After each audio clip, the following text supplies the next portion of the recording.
내가 차츰 이상한 생각이 들기 시작한 것은 이동해 가지 않는 세 사람에 대해서였다. 눈 온 다음 날 집집마다 경고문을 붙이고 다니던 세 사람의 인민군은 그 후에도 붙어 다니는 걸 정인에서나 길에서나 이상할 정도로 자주 만났다. 한 사람은 견장에 별이 달린 군관이고 한 사람은 사병 중에서 제일 높은 특무장이라 했고 나머지 한 사람은 마부라고 했다. 나는 정희 엄마가 하는 대로 그들을 군관 동무, 특무장 동무, 마부 동무라고 구별해서 얼굴은 익혔지만 그들을 거기 맞는 어떤 특징이나 인격적 차이로 구별할 수 있는 건 아니었다. 마부는 마부 동무 말고 신씨라고 부를 적도 있다는 것까지 주의 깊게 들었지만 마부 동무건 신씨건 특무장이나 군관보다는 물건으로 치면 허드레에 속할 테고 옷도 아무런 계급장 없는 누비 군복이었음에도 불구하고 그가 세 사람 중 제일 나이도 지긋하고 교양도 있어 보여서 자꾸 신경에 거슬렸다. 그러나 빈집 헛간에는 그가 부리는 마차가 있었고 밤사이에 어디선가 식량과 군수품을 실어오기도 하고 어디론지 실어 나르기도 한다니 마부는 틀림이 없는 것 같았다. 나더러 인민위원회에 나와 강 위원장을 좀 도와줘야겠다는 제의를 한 것도 마부 신씨로부터였다. 나는 어떤 협력도 안 하고 인공치하를 넘기고 싶었지만 신씨의 제안에는 거역할 수 없는 힘 같은 게 있었다. 군관이 아니고 마부이기 때문인지도 몰랐다. 강씨 같은 이가 현조동 인민위원회 위원장이 된 것도 그 세 사람의 입김일 것이라 생각이 들 정도로 그들은 전투보다는 민간에 침투해서 어떤 은밀한 공작을 할 임무를 띠고 있는 것처럼 보였다. 그러나 침투하기엔 민간인의 수가 너무 희소해서 그들의 존재가 두드러져 보이는 게 험이었지만 그건 나도 마찬가지였다. 나도 이 동네뿐 아니라 서울 시내를 통틀어도 몇 안 되는 젊고 배운 인력이라는 게 드러난 이상 그들의 눈독을 피하는 건 불가능했다. 인민위원회 사무실에도 최소한 그들 중 한 사람은 상주하다시피 하고 있었다. 인민위원회에 나와 달랐는데 어떻게 해야 할지 모르겠다는 소리를 집에 가서 했을 때 식구들은 서로 얼굴만 쳐다볼 뿐 아무 말도 하지 않았다. 내가 혹시 안 하겠다 할까봐 겁을 내고 있는 것도 같았다. 식구들의 의견에 따르려고 한 소리는 아니었는데도 슬그머니 섭섭한 생각이 들었다. 어차피 나 하나를 희생양으로 삼아도 이 고비를 무사히 넘길까 말까라는 묵계 같은 게 섭섭했을 뿐 나중에 빨갱이로 몰릴까봐 두렵다는 생각은 그닥 심각하지 않았다. 도둑질에 죄의식이 없어지고부터 후환을 근심하는 것까지 배부른 수작으로 여겨졌다. 오로지 배고픈 것만이 진실이고 그 밖의 것은 모조리 엄살이요 가짜라고 여겨질 정도로 나는 악에 받쳐 있었다.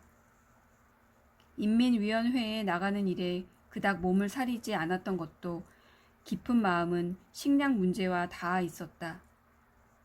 피난 못 간 서울 시민이 몇이나 되는지 정확한 숫자는 알 수가 없어도 그들의 밥줄은 오직 빈집에 남겨진 곡식이 전부라는 것 하나는 움직일 수 없는 사실이었다. 그 알량하고 허술한 식량 창고조차 보호받지 못하고 있었다. 인민군이 빈집에 눈독을 들이는 건 혼 입을 뿐 식량은 아닐 거라는 낙관은 단지 희망사항일 뿐이었다. 그 창고가 바닥난 후에도 전황의 변화가 없이 이 상태로 마냥 갇혀있게 된다면 주둔한 군대가 속한 정부한테 구조를 청할 수밖에 없지 않을까? 자유나 민주주의를 요구할 것도 고기나 과일을 요구할 것도 아닌 입에 풀칠할 최소한의 생존권을 요구할 바에야 좋은 정부, 나쁜 정부, 가릴 게 뭐 있을까? 그런 극한 상황에서는 아무리 나쁜 정부라도 정부가 없는 것보다는 나을 것 같았다. 서울이 진공 상태일 때의 오빠의 말더듬증이 생각났다. 인민위원회에서 쌀 배급까지는 안 바란다고 해도 시민의 생존권에 대해 정부가 어느 만큼의 계획이나 책임감을 가지고 있는지 가장 먼저 감을 잡을 수가 있는 말달 행정기관이라는 것만은 확실하지 않은가. 인민위원회에 나가서 내가 처음 한 일은 강 위원장이 작성한 상부에 올릴 보고서를 골필로 긁어서 등사판으로 미는 거였다. 보고서는 남아있는 동민의 동태와 성분 파악이 주였다. 그건 다니면서 일일이 파악할 것도 없이 위원장이 훤히 꿰뚫고 있었다. 실은 꿰뚫고 말 것도 없었다. 인구가 밀집한 빈촌이었건만 파악된 동민의 수는 50명을 넘지 못했고 그 중에서 우리 식구와 정인의 식구를 빼면 거의 다 노인의 단독 세대였다. 한때는 우리 식구만이 서울에 남겨진 줄 안 적도 있었건만 명확히 드러난 한 동네 50명 미만의 인구는 새삼스럽게 무서운 생각이 들었다. 그만하면 완벽한 철수였다. 시민 없는 수도 점령군은 허탕을 친 것이다. 그 희소한 인구마저 줄어가고 있었다. 정인애가 당원 가족이라는 것을 안 것도 그런 문서를 작성하면서였다.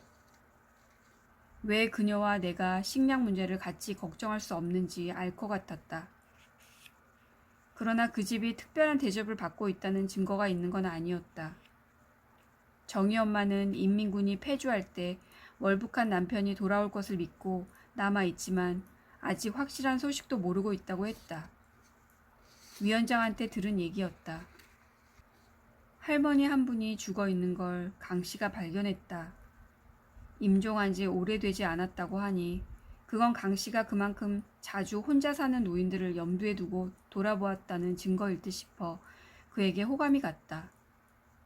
그 후 강 씨를 더욱 괜찮게 여기게 된 것은 노인을 장사 지낼 때였다.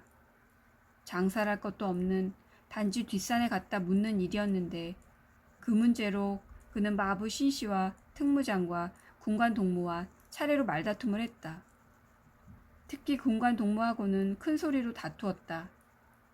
강 씨는 관을 짤 수 있도록 사병을 몇 명 차출해 달라고 했고 그는 지금이 어느 때인데 거적대기가 아닌 혼이불에 말아서 갖다 묻는 것도 과람한 줄 알아야 한다고 일소에 붙였다. 강 씨가 부득부득 우기자 특무장 입에서는 그 늙은이가 너희 어머니나 되냐라는 막말까지 나왔고 이에 붕괴한 강 씨가 도끼를 들고 나와 미친 듯이 날뛰었다. 군관 동무 손이 재빨리 옆구리에 권총으로 갈 정도로 강 씨의 도끼는 살기등등했다. 그러나 그가 내리친 것은 대문짝이었다. 그는 순식간에 양쪽 대문짝을 다 뜯어냈다. 강 씨의 거친 숨소리에 구경하는 우리들은 덩달아서 숨이 막힐 것 같았다. 그러나 곧 뭔 일이 날 것 같은 첨예한 대결은 일단락을 짓는 듯 했다. 이윽고 강 씨는 거친 숨을 가라앉히고 여기저기서 쓸만한 연장을 모아들여 관을 짜기 시작했다. 몸집에 비해서는 마디도 굵고 흠집도 많은 실한 손이었지만 목공 솜씨는 집안에서 못 한번 박아본 일이 있을성 싶지 않게 서툴렀다. 내가 해도 그보다는 나을 것 같이 어설픈 솜씨인데다가 연장들도 궁합이 맞지를 않았다. 이를테면 대문짝 두께로 관을 짜려면 거기 맞는 대못이 있어야 하는데 어렵사리 모아들인 못들이 그 길이에 크게 못 미치자 이미 박혀있는 못 중에서 쓸만한 것을 찾아다니려니 아무리 빈집이 널려 있어도 할 짓이 아니었다. 그러나 강 씨는 입을 앙 다물고 죽자꾸나 그 일에 매달렸고 마침내 온종일 관에 못 치는 소리를 냈다. 다들 숙연해졌고 특무장도 감히 트집을 잡지 못했다. 반듯하지는 않지만 사람이 누울 만한 상자를 마련한 강 씨는 손은 만신창이가 됐지만 늠름해 보였다. 그가 그 나이까지 종사해온 고무에 비해 나무란 얼마나 교만한 고집쟁이였을까? 그러나 그가 극복한 것은 단지 나무만이 아니었다. 신씨는 운구하는 데 쓰도록 달구지를 내주었고 군관 동무는 달구지가 미치지 않는 산까지 운구도 하고 언 땅을 깊이 파는데도 부족함이 없도록 넉넉한 인원을 차출해 주었다. 그 중에는 특무장도 포함돼 있었다. 인왕산 국사당이 있는 바위산을 피해 잡목은 많지만 흙이 부드러울 것 같은 나지막한 언덕 쪽으로 몇 자리를 잡았다. 물론 미리 잡아놓은 것은 아니고 눈길을 헤쳐가며 오르다가 소풍 가서 밥 먹을 자리를 잡듯이 서로 눈을 맞추고 끄덕끄덕하면서 관을 내려놓는 데가 몇 자리였다. 거기까지 말없이 따라간 정희 엄마와 나는 여럿이 언 땅을 파는 것을 묘한 감동으로 지켜보았다. 그 밖에는 아무런 의식도 행하지 않았지만 때가 때니만치 그만하면 정중한 장례였다.